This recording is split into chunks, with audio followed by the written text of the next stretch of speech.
ഓം നമോ ഭഗവതേ വാസുദേവായ. ഓം ശ്രീകൃഷ്ണ പരമാത്മനേ നമഃ. ശ്രീമദ് ഭാഗവതം ദ്വിതീയ സ്കന്ധം 3-ാം അധ്യായം. 3-ാമത്തെ അധ്യായത്തിൽ വിഷ്ണുഭക്തി മാഹാത്മ്യത്തെ ശ്രവിച്ച രാജാവിനുണ്ടായ ഭക്തിയതിശയത്തെയും കഥാശ്രവണത്തിൽ വീണ്ടും പ്രദർശിപ്പിച്ചതായ ആദരത്തെയും വർണ്ണിക്കുന്നു. ശ്രീ ശുക ഉവാച: ഏവമേതന്നിഗദിതം പൃഷ്ടവാൻ യദ്ഭവാൻ മമ നൃണാം എന്മ്രിയമാണാനാം മനുഷ്യേഷു മനീഷിണാം. ശ്രീ ശുകമുനി പറഞ്ഞു: പുണ്യയോഗത്തിൽ എപ്പോഴെങ്കിലും ഒരിക്കൽ മനുഷ്യഭാവത്തെ പ്രാപിപ്പാൻ ഭാഗ്യം സിദ്ധിച്ച ജീവന്മാരിൽ വച്ച് വിദ്വാൻമാരായവരും വിശേഷിച്ച് മരണം അടുത്തിരിക്കുന്നവരും അനുഷ്ഠിക്കേണ്ട ഹരികഥാശ്രവണാദികളെ അങ്ങയുടെ ചോദ്യത്തിന് ഉത്തരമായിട്ട് ഞാൻ ഈ വിധം പറഞ്ഞു.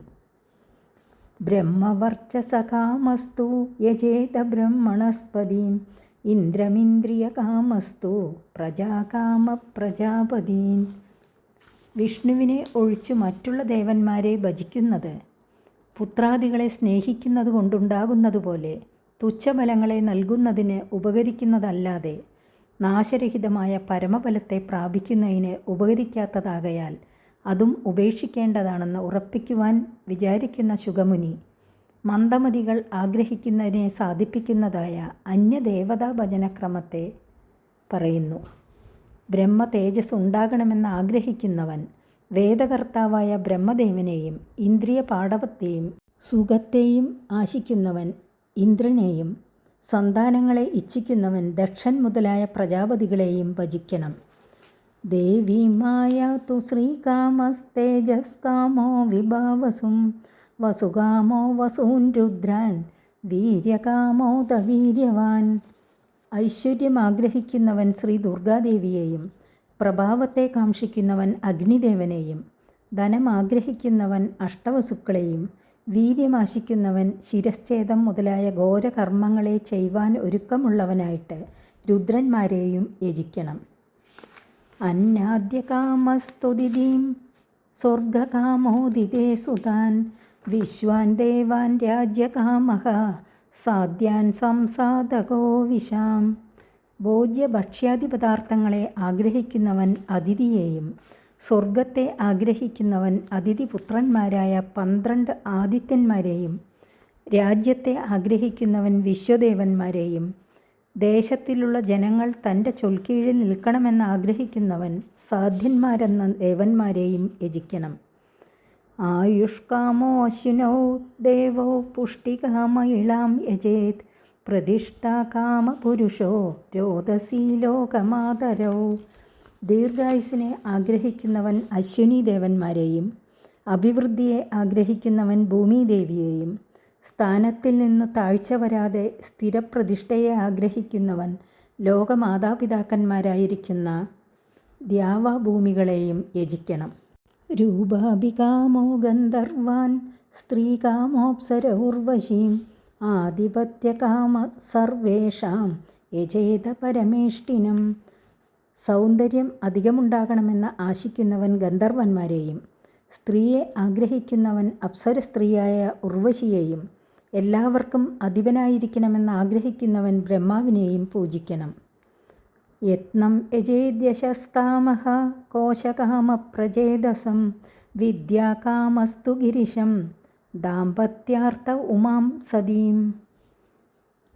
സൽകീർത്തിയെ ആഗ്രഹിക്കുന്നവൻ യത്നമൂർത്തിയായ ശ്രീഹരിയെയും ഭണ്ഡാരം വർദ്ധിച്ചു വരണമെന്ന ആശയുള്ളവൻ വരുണദേവനെയും വിദ്യാഭിവൃദ്ധിയെ ആഗ്രഹിക്കുന്നവൻ ശ്രീ പരമേശ്വരനെയും ഭാര്യാഭർത്താക്കന്മാർ അന്യോന്യമുള്ള മനസ്സുഖത്തെ ആഗ്രഹിക്കുന്നവർ പതിവ്രതയായ ഉമാദേവിയെയും ഭജിക്കണം. ധർമാർത്ഥ ഉത്തമ ശ്ലോകം തന്തും തന്വൻ പിതॄൻ യജേത് രക്ഷാകാമ പുണ്യജനാൻ ഓജസ്കാമോ മരുദ്ഗണാൻ. ധർമ്മം അധികരിച്ചു വരണമെന്ന ആശയുള്ളവൻ ശ്രേഷ്ഠങ്ങളായ പ്രവർത്തികളെ ചെയ്തിട്ട് ഉത്തമ ശ്ലോകൻ എന്നുള്ള നാമധേയത്തെ ധരിച്ച വിഷ്ണുവിനെയും വംശവിച്ഛിത്തി വരാതെ ഇരിക്കണമെന്ന് ആഗ്രഹിക്കുന്നവൻ പിതൃദേവന്മാരെയും സ്വരക്ഷയെ ആഗ്രഹിക്കുന്നവൻ പുണ്യജനങ്ങളെയും ഓജസ്സിനെ കാക്ഷിക്കുന്നവൻ മരുദ്ഗണങ്ങളെയും പൂജിക്കണം. രാജ്യകാമോ മനൂൻ ദേവാൻ നിർദീം ത്വഭിചരണ്യജേത് കാമകാമോ യജേത് സോമ അകാമപുരുഷം പരം.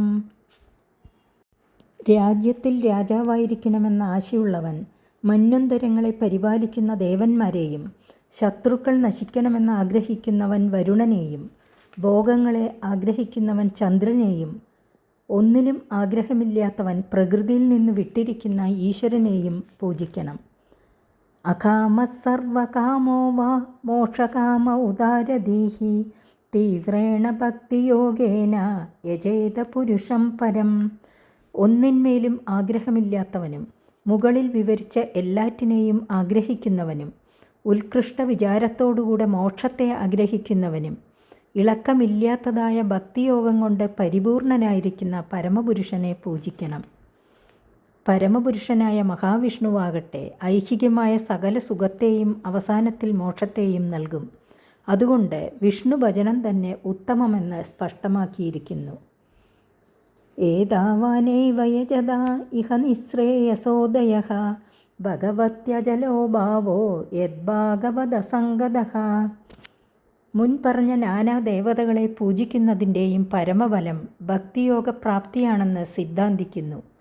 ഈ ലോകത്തിൽ ഏതു ദേവനെ ഏതൊരാഗ്രഹത്തോടുകൂടെ പൂജിക്കുന്നതായാലും ആ ദേവപ്രസാദത്താൽ ആ ബലം മാത്രമല്ല സിദ്ധിക്കുന്നത്, അത്രത്തോളമുള്ള പ്രയത്നത്താൽ പാപം നശിക്കുകയും അതിനാൽ അന്ധഃകരണം അത്രത്തോളം പരിശുദ്ധമാകുകയും ചെയ്യുന്നു.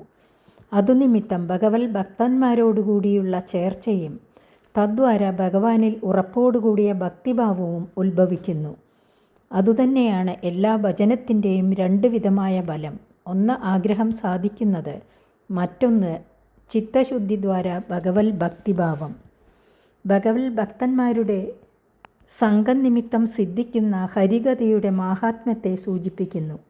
രാഗം, ദ്വേഷം, ജനനം, മരണം, ശോകം, മോഹം, വിശപ്പ്, ദാഹം എന്നിവകൾ ഗുണങ്ങളുടെ അന്യോന്യ സമ്മേളനം നിമിത്തമുണ്ടാകുന്ന ഓരോവിധ വികാരങ്ങളാണ്. യാതൊന്നിൻ്റെ ജ്ഞാനം സിദ്ധിക്കുമ്പോൾ ഗുണചലനങ്ങളായ രാഗാദിവൃത്തികൾ എല്ലാറ്റിൽ നിന്നും ഉപശമത്തെ പ്രാപിക്കുമോ അപ്പോൾ തന്നെ അതേ കാരണത്താൽ അനുഭവഗോചരമായി വരുന്ന മനഃപ്രസാദം പ്രകാശിക്കുമോ അതു നിമിത്തം തന്നെ ഗുണകാര്യങ്ങളായ ദേഹാന്ദ്രിയാദികളിലും അവയുടെ വിഷയങ്ങളായ ശബ്ദാദികളിലും ആസക്തിയില്ലായ്മയാകുന്ന വൈരാഗ്യം ഉദിക്കുമോ അതുനിമിത്തം മോക്ഷത്തിന് സദൃശ്യമായ ആചാരങ്ങൾ നിരന്തരമായി ഒഴുകിക്കൊണ്ടിരിക്കുന്നതായ ഭക്തിയോഗം ആവിർഭവിച്ച് ക്രമേണ അഭിവൃദ്ധിയെ പ്രാപിക്കുമോ, പ്രയാസം കൂടാതെ തന്നെ മോക്ഷസുഖത്തെ അനുഭവിക്കാൻ ഉപകരിക്കുമോ, അപ്രകാരമുള്ള ഹരികഥകളിൽ ആരുതന്നെ രതിയെ അഭിവൃദ്ധിപ്പെടുത്തുകയില്ല. പുരുഷാർത്ഥപ്രാപ്തിക്ക് ഏറ്റവും എളുപ്പമാർഗമായ ഭക്തിയോഗത്തിൻ്റെ ഉൽപ്പത്തിക്ക് കാരണമായിരിക്കുന്ന ഹരികഥാരതിയെ സമ്പാദിക്കേണ്ടത് ഏറ്റവും ആവശ്യമാണ്. ശൗനക ഉവാച ഇത്യഭിവ്യാഹൃതം രാജ നിശമ്യ ഭരതർഷഭഃ കിമന്യത് പൃഷ്ടവാൻ ഭൂയോ വയ്യാസ കിം ഋഷീം കവീം.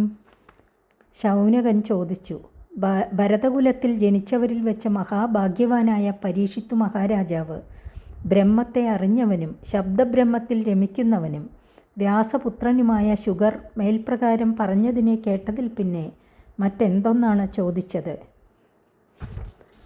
കേൾക്കണമെന്നുള്ള ആഗ്രഹത്തിന് കാരണം പറയുന്നു. ഹേ അറിവുള്ള സൂത, രാജാവിനും ശുഗമഹർഷിക്കും തമ്മിലുണ്ടായ സംഭാഷണങ്ങളിൽ ശ്രീഹരികഥകൾ വന്നു ചേരാതിരിക്കയില്ല.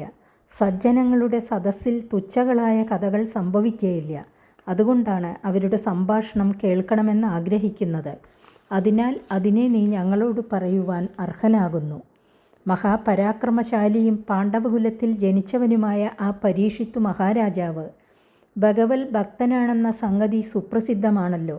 അദ്ദേഹം കുട്ടിയായിരിക്കുമ്പോൾ തന്നെ കളിക്കോപ്പുകൾ കൊണ്ട് ശ്രീകൃഷ്ണ പൂജ മുതലായ കളികളെയാണ് ചെയ്തുകൊണ്ടിരുന്നതെന്ന് എല്ലാവർക്കും അറിവുള്ള സംഗതിയാണല്ലോ. ജ്ഞാനാദികളായ ഗുണങ്ങൾ തികഞ്ഞിരിക്കുന്ന വ്യാസപുത്രനായ ശുഗമുനിയും ശ്രീ വാസുദേവനിൽ പരമപ്രേമമുള്ളവനാകുന്നു. ഇങ്ങനെയുള്ള സജ്ജനങ്ങളുടെ സമ്മേളനാവസരത്തിൽ ബഹുവിധമായിട്ട് കീർത്തിപ്പാൻ യോഗ്യനായ ശ്രീ വാസുദേവൻ്റെ ഭക്തവാത്സല്യാദി ഗുണങ്ങളെ പ്രകാശിപ്പിക്കുന്ന മഹിതകളായ കഥകൾ പ്രസ്താവിച്ചിരിക്കും നിശ്ചയം. വൃഥാ ക്ഷയിച്ചു പോകുന്ന ഞങ്ങളുടെ ആയുഷ്കാലത്തെ സൽക്കഥ കൊണ്ട് സഫലമാക്കണമെന്ന് പ്രാർത്ഥിക്കുന്നു. ഉദിച്ചും അസ്തമിച്ചും കൊണ്ട് കളിക്കുന്ന ഈ സൂര്യഭഗവാൻ ഉത്തമശ്ലോകനായ ശ്രീഹരിയുടെ ചരിതത്തെ പ്രസ്താവിച്ചുകൊണ്ട് ക്ഷണനേരമെങ്കിലും കഴിച്ചുകൂട്ടാത്തവരുടെ ആയുസ്സിനെ അപഹരിക്കുന്നുവല്ലോ. ഹരികഥയിൽ രമിക്കുന്നവരുടെ ആയുഷ്കാലം സഫലമാകയാൽ സൂര്യൻ അപഹരിച്ചു എന്ന് പറഞ്ഞുകൂടാ. അതുകൊണ്ടാണ് അവരെ ഒഴിച്ച് മറ്റുള്ളവരുടെ ആയുസ്സിനെ അപഹരിക്കുന്നു എന്ന് പറഞ്ഞിരിക്കുന്നത്. നാശരഹിതമായ ബലത്തെ നൽകുന്ന ഹരിവചനം ഒന്നിനെ മാത്രമേ സൽപ്രവൃത്തി എന്ന് കരുതുവാൻ പാടുള്ളൂ. ജീവിച്ചിരിക്കുന്നത് കൊണ്ട് തന്നെ അവരുടെ ആയുഷ്കാലം സഫലമല്ലേ എന്നുള്ള ശങ്കയ്ക്ക് സമാധാനം പറയുന്നു. ഹരിഭജനം കൂടാതെയുള്ള ജീവിതം വ്യർത്ഥം തന്നെ എന്ന് സാധിക്കുന്നു. മരങ്ങൾ ജീവിക്കുന്നില്ലേ? തോൽ തുരുത്തികളിൽ നിന്ന് ശ്വാസം മേൽപോട്ടും കീഴ്പോട്ടും വ്യാപരിക്കുന്നില്ലേ?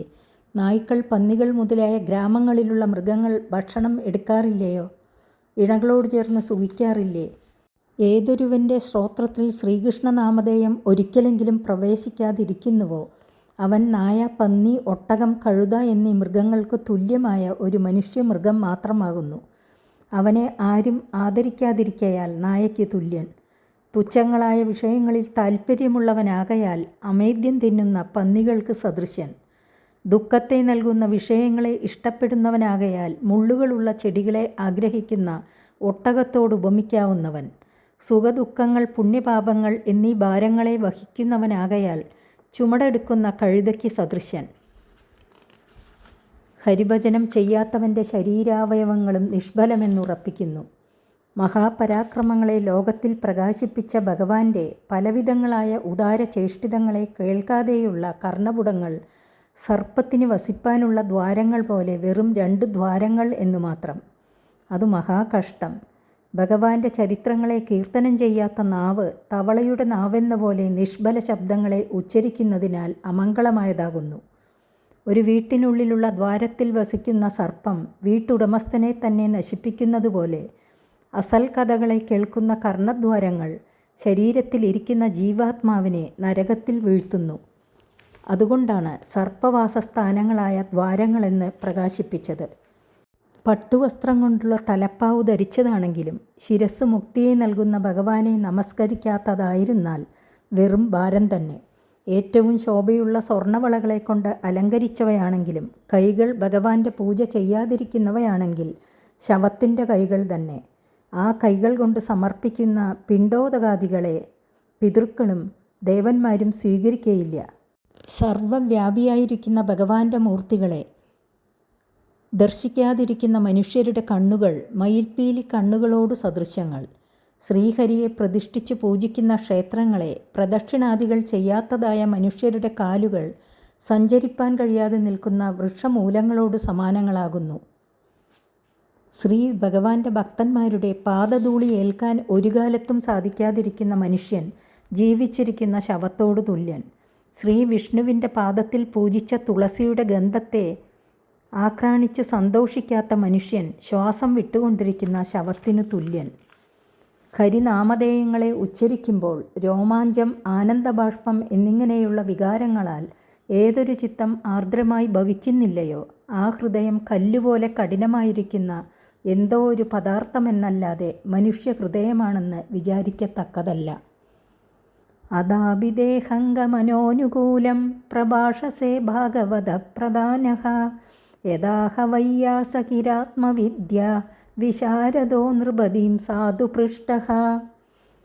അഭക്തൻ്റെ ശരീരാവയവങ്ങൾ കൂടെ നിഷ്ഫലങ്ങളായിട്ട് നശിച്ചു പോകുന്നതിനാൽ ഹേ പൂജ്യനായ സൂത, ആത്മജ്ഞാനിയായ ശുഗരോട് പരീക്ഷിത്തു മഹാരാജാവ് ഭക്തിപൂർവം ചെയ്ത ചോദ്യത്തിന് ആ മഹാത്മാവ് പറഞ്ഞ ഉത്തരം എന്താണെന്ന് ഞങ്ങളോട് പറയണം. അങ്ങയുടെ സംഭാഷണം ഞങ്ങളുടെ മനസ്സിനെ ആനന്ദിപ്പിക്കുന്നു.